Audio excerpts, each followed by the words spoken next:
The groan of the refrigerator was a familiar, mournful dirge. Not quite dead, but certainly on its last gasp like a wheezing old dog too stubborn to lie down. I smacked its side, a futile gesture I repeated daily, hoping to somehow shock life back into its ancient coils. It shuddered, then continued its mechanical lament. "Daddy, my milk is warm." Lily's voice, bright and accusatory, sliced through the morning haze. She stood by the counter, her small brow furrowed in a way that mimicked my own chronic worry lines. Her pigtails, still a little damp from her hasty shower, bounced as she gestured at the half-empty glass. "I know, sweet pea," I sighed, running a hand through my perpetually oil-stained hair. "The fridge is taking a vacation. We'll get you some fresh from the store later." I scooped a spoonful of lumpy peanut butter onto a slice of bread, trying to make it look like a gourmet breakfast sandwich. The school lunch bag, a bright pink monstrosity emblazoned with a glittery unicorn, lay open on the counter, awaiting its meager offerings. A bruised apple, a handful of goldfish crackers, and now, the peanut butter sandwich. It wasn't much, but it was what I could cobble together between the broken fridge, the stack of overdue bills, and the relentless hum of the city waking up outside my window. My phone buzzed on the counter, a reminder from the shop. Another early bird customer, probably. The garage door was already up, the air thick with the scent of oil and gasoline, even though I hadn't even brewed my first cup of coffee.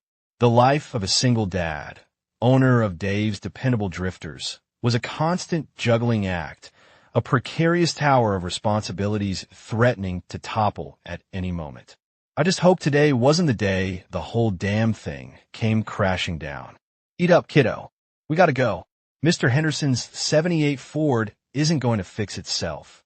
The grocery store parking lot was a concrete wasteland, baking under the early morning sun.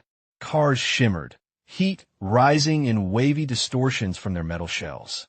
My old pickup, a relic with more miles than sense, clung to a stop in a relatively empty corner.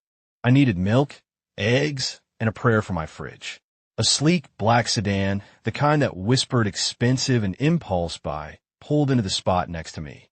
The driver, a woman with a severe ponytail and a suit jacket that looked like it cost more than my entire wardrobe, slammed her door with a frustrated thud. She fumbled with her keys, jabbed them into the ignition, and twisted. Click, click, click. The sound was pathetic, a dying gasp from an engine that refused to wake up. Her shoulders stiffened. She tried again. Click, click, click. Her jaw tightened. Her face, already flushed from the heat, began to take on a dangerous hue.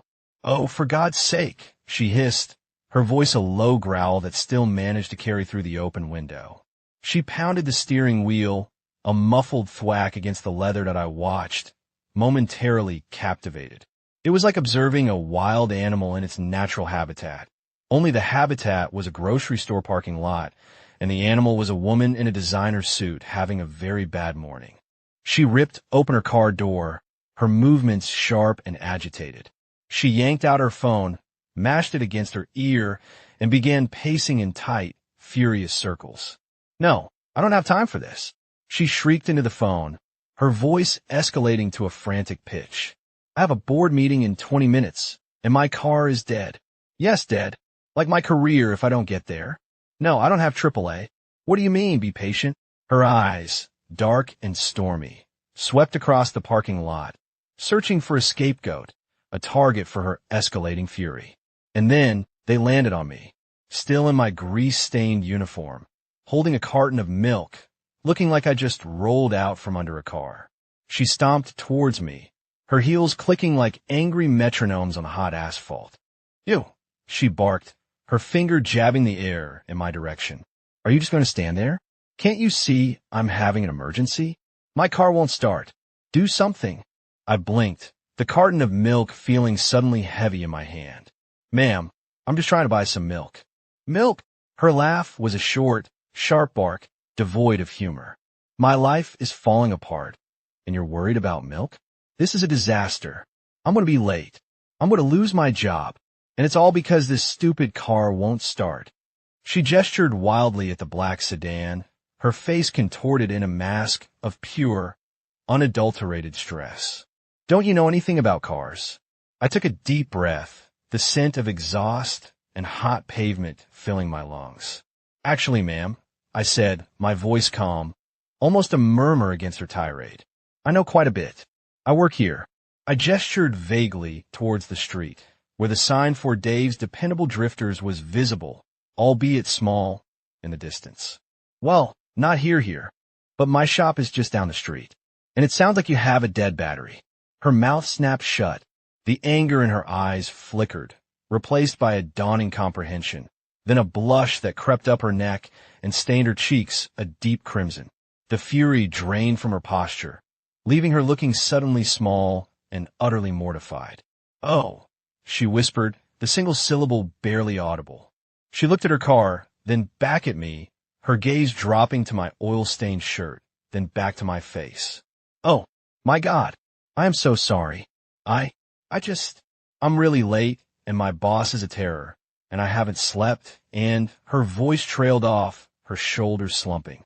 "It's all right," I said, walking towards her car. I opened the hood with a practiced flick of the latch. The engine bay was clean, almost pristine, a stark contrast to the usual grime I encountered. "Mind if I take a look?" She nodded, speechless. I pulled a small battery tester from my pocket, a tool I always carried. I clipped it onto the terminals. The needle didn't even twitch. "Yep, dead as a doornail. Do you have jumper cables?" She shook her head, still looking utterly mortified. "No, I don't even know how to put air in my tires." I chuckled softly. "No problem. I've got some in the truck. Give me 5 minutes." I pulled my old pickup around, positioning it nose to nose with her sleek sedan. The cables, thick and worn, connected with satisfying clinks. I started my truck, letting it hum for a moment, then tried her ignition. The engine coughed, sputtered, and then roared to life. A beautiful sound. "Oh, thank God," she breathed, a genuine wave of relief washing over her face. Thank you. Thank you so much. How much do I owe you?" She fumbled in her purse, pulling out a crisp $50 bill. I shook my head, disconnecting the cables. "Don't worry about it. Just a jump start. Consider it a neighborly good deed." "But," I yelled at you. I was a complete jerk. Her voice was small, laced with genuine regret. "You were stressed," I corrected gently. "Happens to the best of us. Just get that battery replaced soon, or you'll be doing this again." I handed her a business card. "If you need anything, you know where to find me." She took the card, her fingers brushing mine. Her eyes, no longer stormy, were a startling shade of blue. "I'm Sarah," she said, her voice softer now, almost shy. "Dave." I smiled, a genuine one this time. "Good luck with that board meeting." She nodded, a faint smile touching her lips. "Dave, thank you. Really." She slid into her car, started it again, and then, with a final apologetic wave, pulled out of the parking lot. I watched her go, then turned back to my milk, a faint, lingering scent of expensive perfume in the air. Well, that was an interesting start to the day. 2 days later, the bell above the shop door jingled, announcing a visitor. I looked up from under the hood of a sputtering minivan, a wrench clutched in my greasy hand. It was Sarah. Her hair was down today, falling in soft waves around her shoulders, and she wore a simple, elegant dress. She carried a small, white bakery box. "Dave?" she asked, her voice a little hesitant. "Sarah, everything all right with the battery?" I wiped my hands on a rag, trying to make myself presentable. "The new one's in," she confirmed, a small smile playing on her lips. "No more drama. I wanted to apologize again. Properly. And thank you." She held out the box. "These are for you. Chocolate chip." "You didn't have to," I said, taking the box. It felt warm and fresh. A sweet, buttery scent wafted from it. "Yes, I did," she insisted. "I was truly awful. And you were so kind. I felt like such a jerk." Just then, the back door of the shop swung open, and Lily bounded in, a small, paint-splattered terror in overalls. "Daddy, my drawing is done. Look." She held up a masterpiece of squiggly lines and bright colors, presumably a rendering of our perpetually tired refrigerator. Sarah's eyes widened, a soft look replacing the slight formality in her expression. "Oh, hello there." Lily, usually a whirlwind of energy, stopped dead. She stared at Sarah, her thumb slowly migrating to her mouth. "Lily, this is Sarah," I introduced. "Sarah, this is my daughter, Lily." "Hi, Lily," Sarah said, her voice gentle. She knelt down, bringing herself to Lily's eye level. "That's a beautiful drawing. Is that a monster?" Lily giggled, shaking her head. "It's our fridge. It's broken." Sarah laughed, a warm, melodic sound that filled the dusty shop. "Oh, I see. Well, I hope your dad can fix it. He's very good at fixing things." She glanced up at me, a knowing smile on her face. "He even fixed my car," and I was being very grumpy. Lily's eyes, wide and curious, fixed on Sarah. "Are you a princess?" she asked, her voice a tiny whisper. Sarah chuckled, a genuine, unforced sound. "No, sweetie, I'm not a princess. But thank you for thinking so." She stood up, her gaze lingering on Lily for a moment longer than necessary. "Well, I should go. Thank you again, Dave. And Lily, it was lovely to meet you." She left, and the shop felt a little emptier, a little quieter. Lily, however, was buzzing. "She's pretty, Daddy. Like a princess." I just smiled, taking a cookie from the box. It was warm, soft, and perfect. Maybe the day wasn't so bad after all. Sarah's car, the sleek black sedan, started showing up at the shop with surprising regularity. First, it was the battery check. Then, a squeaky fan belt she swore she'd had for ages. A few weeks later, a mysterious rattle from the dashboard turned out to be a loose coin. Each visit was an excuse, a thin veil over what was becoming a quiet ritual. She'd arrive, always impeccably dressed, sometimes with a coffee for me, sometimes just with an easy smile. We'd talk while I worked, the rhythmic clink of wrenches and the low hum of the engine providing a strange backdrop to our conversations. She told me about her job, a high-pressure marketing position that demanded long hours and a relentless pursuit of perfection. She spoke of demanding clients, impossible deadlines, and the constant fear of not being good enough. "It's just always something," she'd sigh, running a hand through her hair. "One fire after another. I feel like I'm constantly running on fumes." "Sounds exhausting," I'd say, tightening a bolt. "It is," she'd admit, her voice softening. "I dream of a day where I don't have to check my email every 5 minutes." I'd tell her about Lily, about the challenges of balancing work and parenthood, and about the endless cycle of school plays, homework, and bedtime stories. We talked about everything and nothing, the weather, the latest news, the ridiculousness of modern life. Our conversations flowed easily, like a well-oiled machine. There was a comfortable rhythm to our interactions, a quiet understanding that settled between us amidst the grease and the metal. Sometimes she'd bring Lily a little something, a new coloring book, a packet of sparkly stickers. Lily, initially shy, had blossomed under Sarah's gentle attention. She'd chatter away, showing Sarah her latest drawings, telling her about her friends at school. Sarah would listen patiently, her eyes crinkling at the corners when Lily said something particularly funny. One afternoon, Sarah was picking up her car after a routine oil change. Lily was helping me sort nuts and bolts, her small fingers surprisingly adept. "So, Sarah, are you coming over for dinner soon?" Lily piped up, her voice echoing in the quiet shop. She looked at Sarah, then at me, her eyes bright with expectation. Sarah's eyes widened, and she looked at me, a faint blush creeping up her neck. "Oh, Lily, your dad hasn't invited me for dinner. But you should." Lily insisted, hands on her hips. "You're nice, and you laugh at my jokes." "Daddy never laughs at my jokes." I snorted. "That's not true, kiddo. Your jokes just aren't very funny." "They are too," Lily protested, then turned back to Sarah. "Please? Daddy makes good pasta." Sarah laughed, a warm, genuine sound. She glanced at me, a question in her eyes. I just shrugged, a small smile playing on my lips. "She's persistent. I'll give her that." "It will be lovely, Lily," Sarah said, her gaze still fixed on mine. "Maybe your dad will invite me sometime." The unspoken invitation hung in the air, a silent promise. One rainy Tuesday, Sarah showed up at the shop, not in her usual suit, but in jeans and a soft, oversized sweater. She looked softer, less guarded.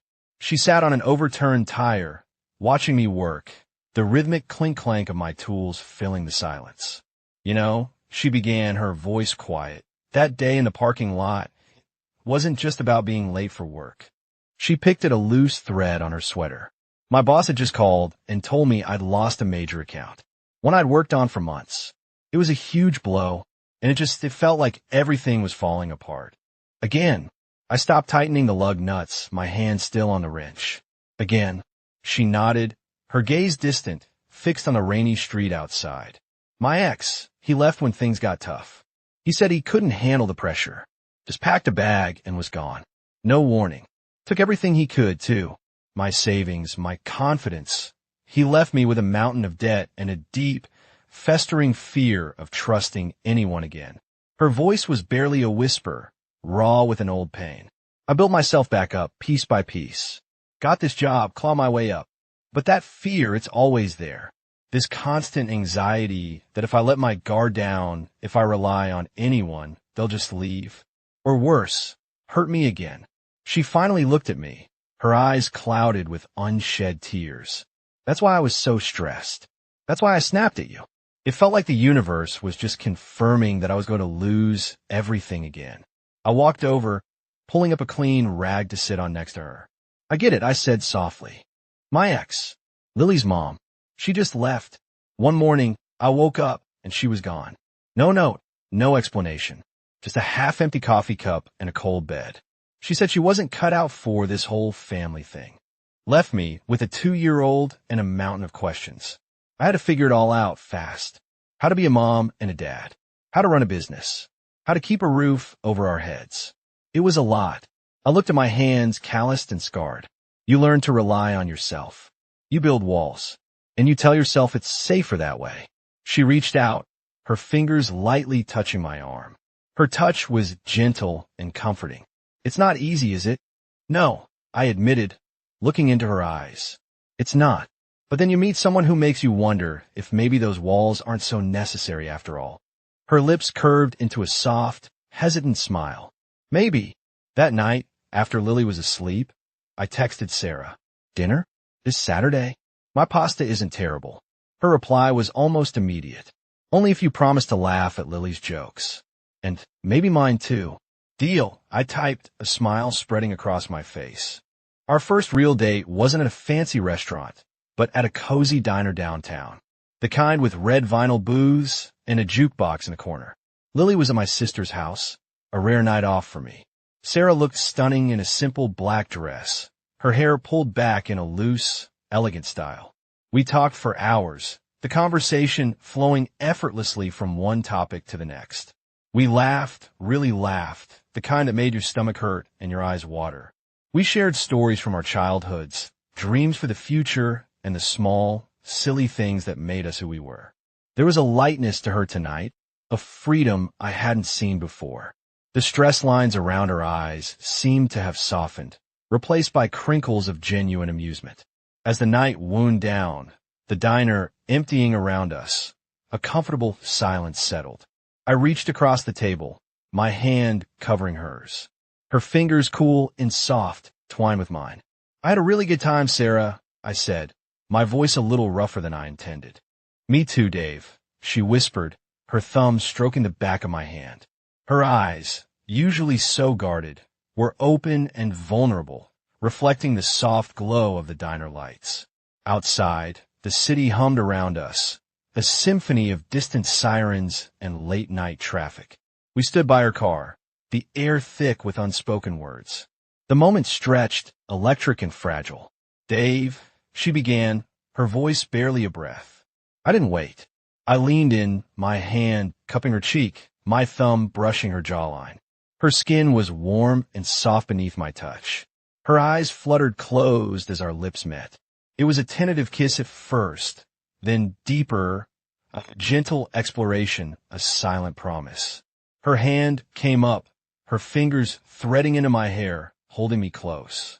The world outside faded, and there was only the soft press of her lips, the taste of her, and the quiet thump-thump of my own heart. When we finally pulled apart, breathless, her eyes were still closed, a small, blissful smile on her face. She opened them slowly, a soft, dazed look in their depths. "Wow," she whispered, her voice husky. I just smiled, unable to form words. She leaned in again, pressing a quick, feather-light kiss to my lips. "Good night, Dave." She slipped in her car, and I watched her drive away, the ghost of her kiss still lingering on my lips. The next morning, I woke with a lightness in my chest I hadn't felt in years. I pictured her smile, the feel of her hand in mine. This was it. This was real. Then the text started. Short, clipped. "Hey, about last night. I had a good time, but I'm not sure I'm ready for this, Dave. It's too fast. I can't." The words were like tiny daggers, each one twisting in my gut. I stared at my phone, the screen glowing accusingly in the dim light of my bedroom. I'm not ready. The familiar echo of abandonment, of walls going up, of a heart retreating. I typed out a reply, then deleted it. Typed another, then erased that too. What was there to say? To chase her? To beg her to explain? No, I've been down that road before. Chasing someone who wasn't ready, someone who was afraid, only led to more pain. I put my phone down. Lily would be up soon. She needed breakfast. She needed her dad. My world, my responsibility was right here in this house with her. I would focus on that, on what was real, what was tangible, and what was unwavering. If Sarah wanted to run, I wouldn't chase. My girl was my priority. She always had been. She always would be. The days that followed were a blur of work and parenting. I buried myself in repairs, in oil changes, and in the comforting grind of the shop. I helped Lily with her homework, read her bedtime stories, and cheered her on at her soccer games. I answered Sarah's texts politely and distantly when they came. Nothing more than a quick, "Hope you're well." No pressure, no expectations, just space. And then, a week later, the bell above the shop door jingled. I looked up from under the hood of a dusty old truck, a smudge of grease on my cheek. It was Sarah. She stood in the doorway, her hands tucked into the pockets of her jeans, looking hesitant, almost fragile. "Hi," she said, her voice soft. "Hey," I replied, my own voice neutral. I didn't move from under the hood. She walked further into the shop, her eyes scanning the familiar chaos. "You didn't chase me," she said, her voice a little louder now, with a hint of something raw beneath the surface. "I knew you wouldn't, but I still came back." I slowly straightened up, wiping my hands on a rag. I looked at her, really looked at her. Her eyes were still guarded, but there was a flicker of something else there too. Hope, fear, both probably. "What?" I asked, my voice low. She took a deep breath, her gaze meeting mine, steady and unwavering. "Because I couldn't stop thinking about you, about us, about how it felt. And I realized that running away, that pulling back, it's just my default. It's what I do. But this time it felt wrong. It felt like I was running from something good, something real." She took a step closer. "I'm scared, Dave. Terrified, actually, but maybe it's worth being scared for." I took a step towards her, then another. The air between us crackled with unspoken emotions. I reached out, my hand gently cupping her face. Her skin was warm and soft. "Are you sure?" I asked, my thumb tracing the line of her cheekbone. "Because I'm not going to rush you. I'm not going to pressure you. But if you're in, Sarah, I'm all in." She leaned into my touch, her eyes searching mine. "I'm in, Dave." Her voice was a whisper, but it was firm and resolute. "Just slowly, please." I smiled, a genuine, relieved smile that reached my eyes. Slowly. We got all the time in the world. Slowly became our new rhythm. We started with coffee dates, then dinners. She came to the shop more often, not just for car troubles, but just to be there, to talk, and to watch me work. Lily, sensing the shift, was thrilled. Sarah started joining us for weekend outings, the park, the zoo, and the occasional trip to the library. She didn't just enter my life. She slowly, carefully entered Lily's. She'd help Lily with her homework, patiently explaining fractions or patiently listening to her elaborate stories. She'd read Lily bedtime stories, her voice soft and soothing, and I'd stand in the doorway, watching them, a warmth spreading through my chest that had nothing to do with the shop's ancient furnace. One crisp autumn evening, the air carrying the scent of fallen leaves and wood smoke, we sat at our kitchen table. Not just Lily and I, but Sarah too. Lily was animatedly recounting her day at school, her words tumbling out in a joyful rush. Sarah listened, her eyes crinkling with amusement, occasionally interjecting with a gentle question or a shared laugh. I watched them, the two most important people in my life, sharing a moment of simple, uncomplicated joy. The broken refrigerator still groaned occasionally, a faint, familiar lament from the corner of the room. But it didn't matter. The bills were still there. The shop still demanded my attention. Life was still messy, still complicated. But it wasn't just me anymore. It was us. Lily took a bite of her pasta, then looked at Sarah, her small face serious. "Sarah, you're really good at telling stories." Sarah smiled, a genuine, heartfelt smile that lit up her entire face. "Thank you, sweetie. You're a very good listener." Lily turned to me, her eyes shining. "Daddy, can Sarah stay for dinner every night?" I looked at Sarah, her eyes reflecting the warm glow of the kitchen light. Her hand, resting on the table, was close to mine. I reached out, my fingers finding hers, intertwining them gently. She squeezed my hand, her smile widening. I said, looking from Lily to Sarah, a profound sense of peace settling over me. "I think that sounds just about perfect. No drama, just warmth, just right."